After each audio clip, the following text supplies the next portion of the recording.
Is your BMW 4 Series key fob not working? Let's quickly diagnose the issue. First, 70% of the time it's just the battery. The 4 Series fob uses a CR2032 battery. Pry open the fob with a small screwdriver and replace it. If that doesn't work, try remote initialization. Get in your car, press the start button without holding the fob close, then hold the unlock button on the fob while cycling the ignition. This resyncs the fob with your car. If neither works, the problem might be FEM synchronization, which is a more complex issue that may require professional help.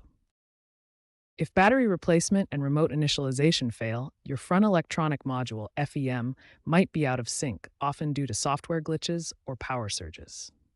This requires an OBD2 scanner or a visit to the dealership for diagnostics and potential reset or replacement. Note that BMW had a recall campaign number 24V001 for F32, F33 models with faulty FEMs. Looking ahead, BMW is integrating smartphone-based key systems like Digital Key Plus, reducing reliance on physical fobs.